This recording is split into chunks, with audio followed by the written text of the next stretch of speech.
On March 31st, 1996, Nelson Muntz threw a rock.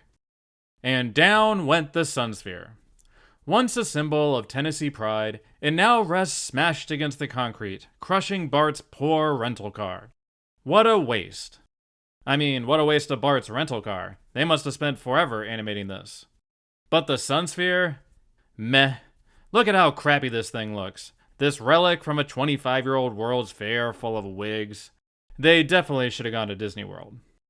For many people my age and younger, Bart on the Road is your only frame of reference for the Sunsphere, the 1982 World's Fair, and maybe even Knoxville as a whole. Shout out to all my Greater Tennessee and Southeastern US viewers already in the know. But for everyone elsewhere, Knoxville is just some random city on a map. If The Simpsons totally made up the Sunsphere for the story, a lot of us would never know the difference. As a result, I feel like the Sunsphere is oddly iconic in Simpsons history. The fact that it's such a specific location that the show introduced us to, the fact that it was featured in a great classic era episode like Bart on the Road, the fact that it was destroyed in their universe yet still stands in ours. It's one of the rare, tangible examples of the Simpsons' fictional reality not totally lining up with ours. All of us have that opportunity to make that same road trip as the kids, to Knoxville, Tennessee. So, I did. That's World's Fair. World's Fair Park. Look at how, sun-bleached it is. Yeah. That was funny when I saw the episode because I was like, go to Disney World. What are you talking about? Yeah, they were like, we can either go to Disney World or we can go to the Sunsphere. And they're like, Sunsphere, Sunsphere. Milhouse is very persuasive. Obviously. It's the only time Milhouse has ever been listened to. I don't listen to that. You don't listen to Milhouse? I was big going, Disney World. Okay. Yep, the Knoxville Convention Center, too. I can barely see it. The tree is in the way. Well, maybe they're taking us to parking. That's it. Perhaps. There's a conference center. The Sunsphere. It's so tall. Turn right, then your destination will be on the right. Basically by the giant convention center. Yeah. Okay, so we gotta find a parking garage then. Yeah, it sure looks like it. We are here. Me and my dad have made the sacred Simpsons pilgrimage. Today, I'm going to show you the inside of the fabulous Sunsphere, see if we can find some Simpsons ephemera, and find out if Bart on the Road did this place dirty. I mean, look at this. Where is the dilapidated plaza? Where is the WAD first sign? Where is the wig outlet? All I see is the Knoxville Convention Center. I hope the Fanboy Expo went well. Now, to be fair to The Simpsons, they didn't build this center until 2002. This area was actually originally a railway yard before they developed this area for the fair. The Simpsons kinda get the geography right in the sense that the Sunsphere is right next to a body of water. But that's about it. If the kids would have come here in 1997, they would have found a downtown park area instead of these concrete fairgrounds.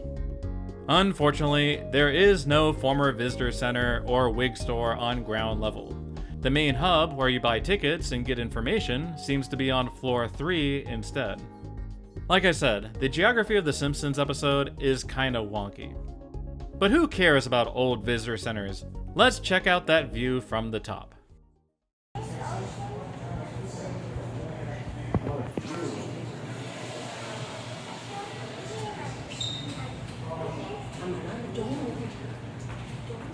That sure is Knoxville.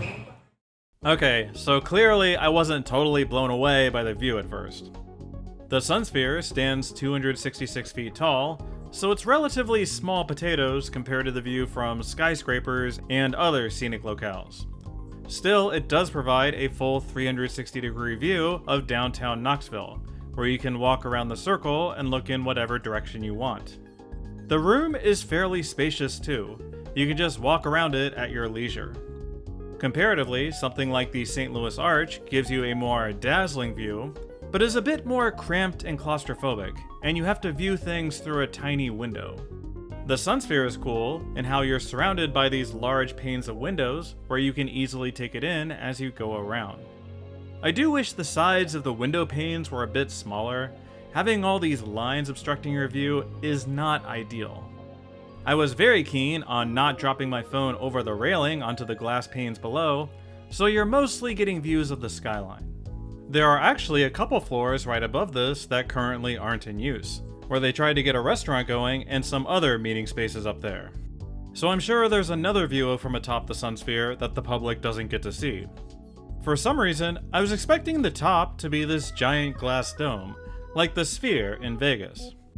Alongside the interior, they have various informational displays to check out. You can learn about the various pop culture events of 1982 to get a sense of the time period of the World's Fair. But the most important pop culture of all is The Simpsons, and they do indeed have a section dedicated to The Simpsons and the famed wig sphere. They've even knitted 4 individual wigs for this display. Or maybe they're woolen hats, I'm not sure. Honestly, I have no idea if guests are actually allowed to touch them or put them on or whatever.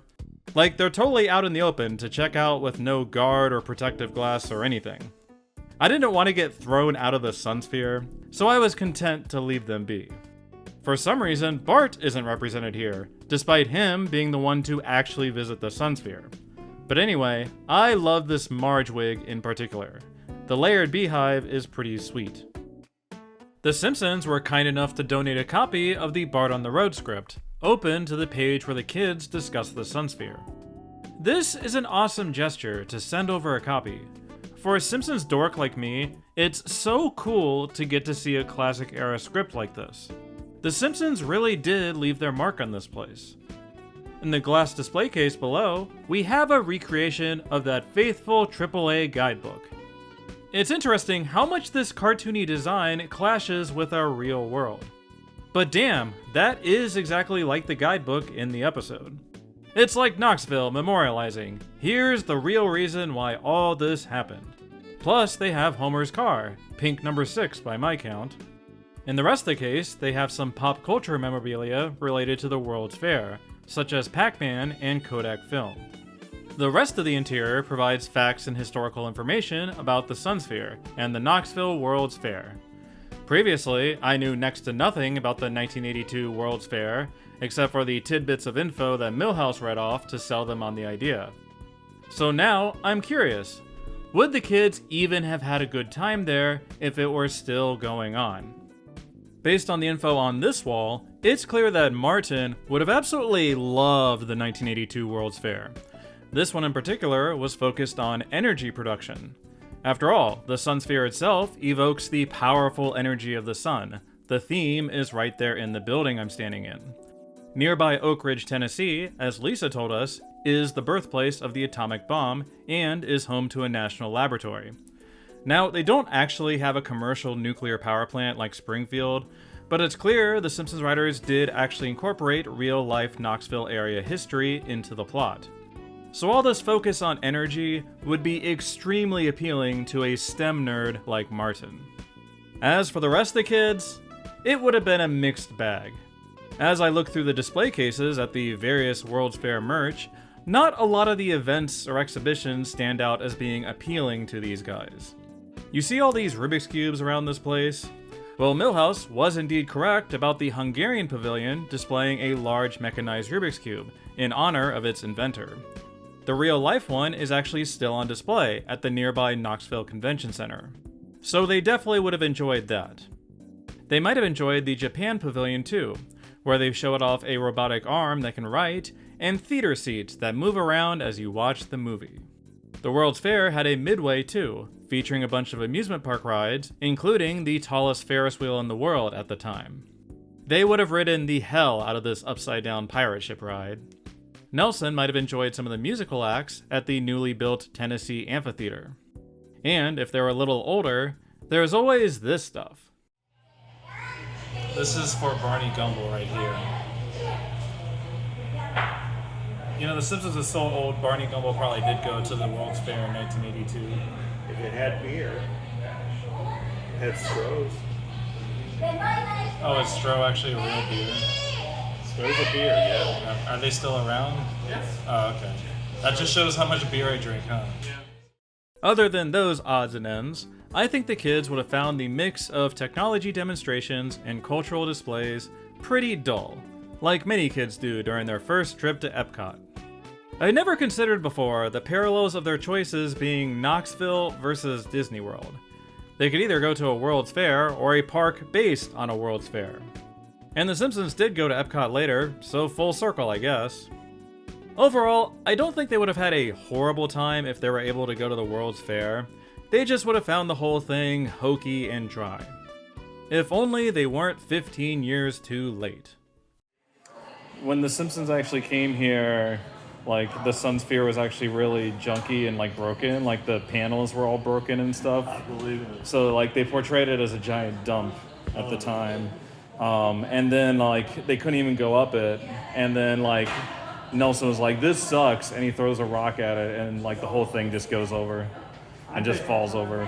I wonder, have you ever looked it up to see if Knoxville was angry about the episode? According to the Washington Post, Knoxville city officials were not pleased with its portrayal. The city did have trouble figuring out what to do with this area, with so many development projects inside the Sunsphere failing. As you can see here, it did go through several renovations over the years. I say because the Simpsons kicked them in the butt to get their act together to improve this place. I'd imagine that the regular citizens of Knoxville loved the cameo, however, and got a good laugh out of it. The local landmark being on The Simpsons is pretty damn cool. From watching the episode and seeing how junky the Sunsphere is, I always assumed that part of the joke was what an abject failure the Knoxville World's Fair was. But it actually did go pretty well overall, attracting 11 million visitors. It eked out a tiny profit and did leave the city with a chunk of debt, but generally people consider this one a success. The real fiasco was the 1984 World's Fair in New Orleans, which went so poorly that the US has never hosted one ever again. This one commemorates the last good one in this country. I don't know if I've just become Sunsphere-pilled by being here, but I expected a more depressing story after seeing the Simpsons version. I mean, Knoxville clearly must still treasure the Sunsphere, otherwise they wouldn't have made so much merch that you could buy. All these t-shirts and plushies of the Sunsphere. Aw, look, it's Wigsphere postcards. That's amazing. I ended up going with the Wigsphere magnet instead, which was only $3. Not bad by touristy gift shop standards. On to the fridge it goes. Overall, there's not a lot to the real-life Sunsphere itself. From this video, you're gonna get the gist of the majority of it.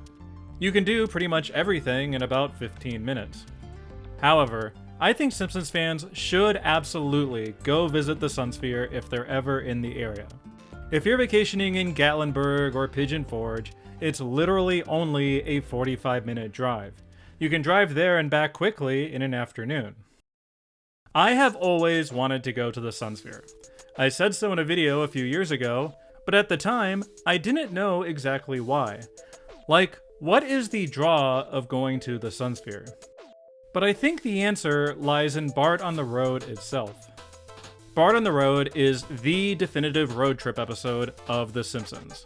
What's interesting about it is its sense of journey and how it challenges the characters' expectations. We have the kids with their fake driver's license choosing to go on a fun road trip, and it turns into a fiasco. Lisa gets stuck at the boring power plant, finds a way to make it fun, and forms a closer bond with her father. I love that in our world, there still exists this big golden tower in Tennessee that Simpsons fans can still take that road trip to. Bring some friends and loved ones and get ice cream along the way.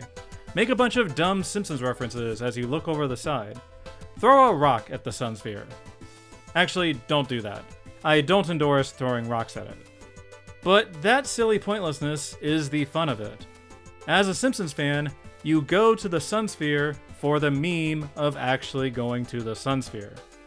But like how art imitates life, sometimes life imitates art. Much like Lisa sharing secrets with her dad, Here I am sharing a secret with my dad and filming a YouTube vlog on vacation. My sister must never know.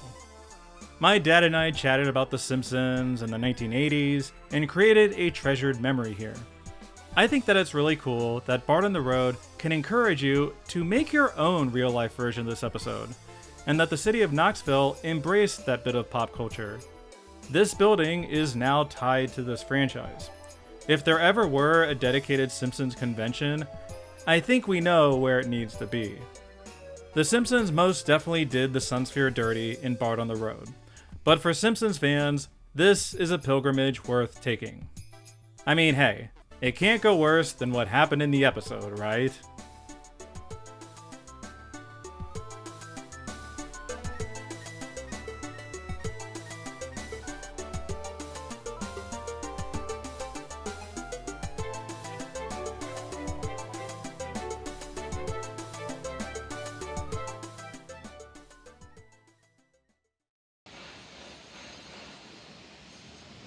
How am I supposed to do this? Am I just supposed to make little tiny camera motions and be like, ooh, like how do I decide? I have no idea. Like what would look good in a video later? Do I just do a bunch of things and just give myself lots of options? I don't know. Are you trying to get an Emmy or something? Yes. An Emmy for web video. I think they do have like awards for videos by like Webbies or something. Levies, I think that's what I can't remember, but like I would never win one of those. this might be the winner. Well, if anyone out there watching, if I use this footage, nominate me for Webby. Best animated / reality Webby. Does this count as a reality TV video? I need to film like a talking head of me talking about going to Knoxville later. You started a new trend in